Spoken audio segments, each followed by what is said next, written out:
Hey everybody. So the news that dropped yesterday was that Brex laid off, sadly, about 20% of the company. And it was kind of expected. They haven't raised capital since April 2021. And it was actually the second time they've done layoffs. The first time was 11% in October 2022. So overall, a few hundred people have been let go from the company, which is never fun. And it's a startup. It's widely used by, they say, a third of the tech world for financial management. So there's Brex, their competitor is Ramp, and both of them together have raised billions of dollars. Specifically, Brex, they were last valued in a $300 million funding round at $12.3 billion in April of 2021. And so this is the frothy time, not even the peak. We really peaked around like November, December. So they had raised previously about 425 million 6 months before by Tiger. So they went from 400 million at a 7.6 billion valuation to 6 months later, 300 million at a 12.3 billion valuation. Do they really go up almost 100% in their valuation? Definitely not. My assumption back then, they might have been doing $50 million in revenue, because they just announced that they are doing $279 million as of today in annualized revenue. So maybe that was the end of 2023, give or take.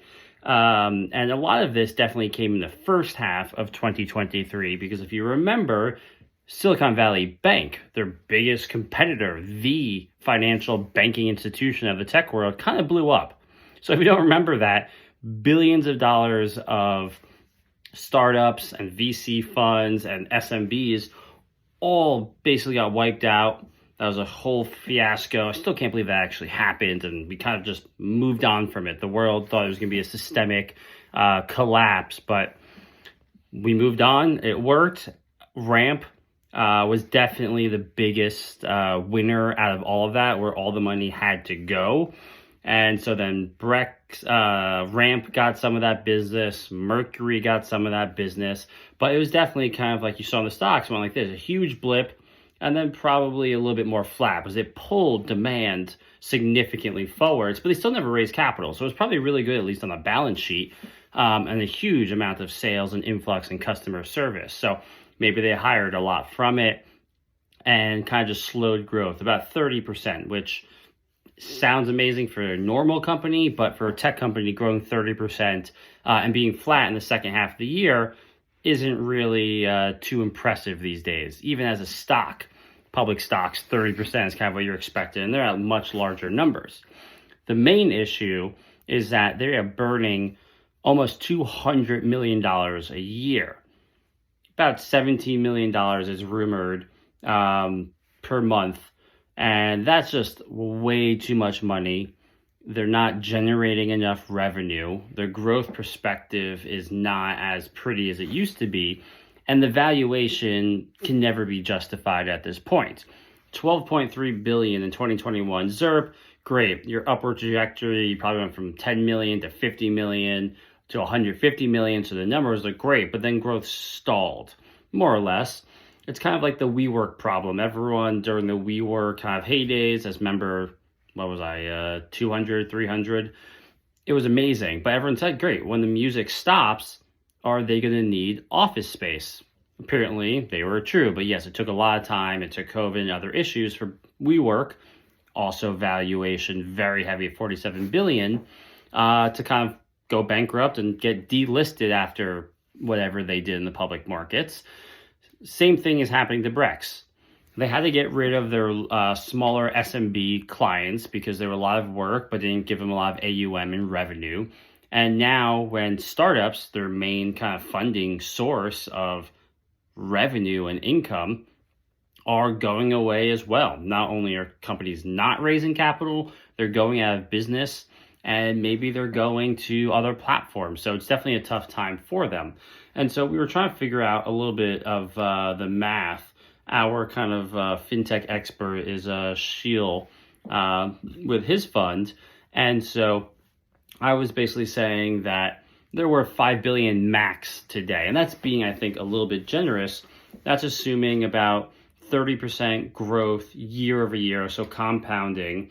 And that if they do ever IPO, which definitely not this year, maybe in 2025 if they can figure it out, they'll raise $1 billion. Usually, if you're worth 5 billion, you'll sell 10, 20% of your company in an IPO. It's another funding round. It's another form of dilution. Your pref stack and all that fun stuff goes away and everyone gets shares in the company. So even if it's a significant down round IPO, the IPO's new down round, I think that was like 2015. Square was a down round IPO. A bunch of other companies did it. Instacart, it's okay. You need liquidity. You also need capital. And so I was saying if they can get to 400, 500 million in revenue in the next few years, which is definitely aggressive, then maybe they'll be worth 10x revenue. Profitable, EBITDA, net income, maybe we can use those words.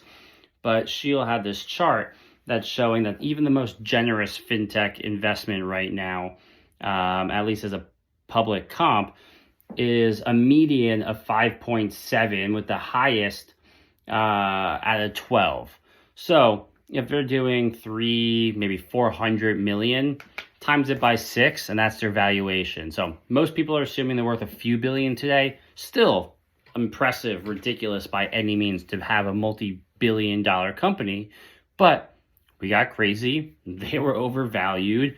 And that's what happens. You can't meet your expectations. Think of a valuation as like a balloon. It blows up, and now it's just deflating to right size. It was actually kind of funny. There was another competitor, a third competitor, or maybe fourth, called Divvy. And the founder kind of subtweeted them, retweeted, quote tweeted, and was like, oh, wow, we sold at the perfect time. They sold their company for about $2 billion to Bill.com. And this was June 2021. And so Bill.com was on the way up. I don't know when they sold or how it worked, but they sold on the way up. And now Bill.com is below the stock at which the price of Bill.com was when they acquired Divvy.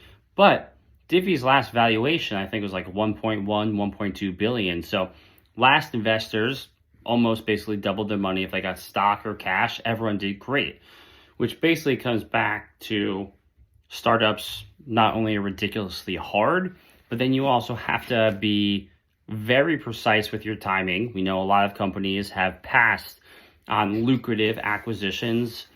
Founders think the company can be bigger. They don't want to sell out too early. Investors, they need to make money. If it's not a high enough valuation, sometimes they can stop an acquisition because they also have investors that they need to please as well.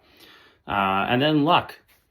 SVB was definitely an issue for them. They were ZERP in terms of raising capital during the best of times. Now it's kind of the worst of times, and they have to deal with it. Layoffs suck. I know people who work there.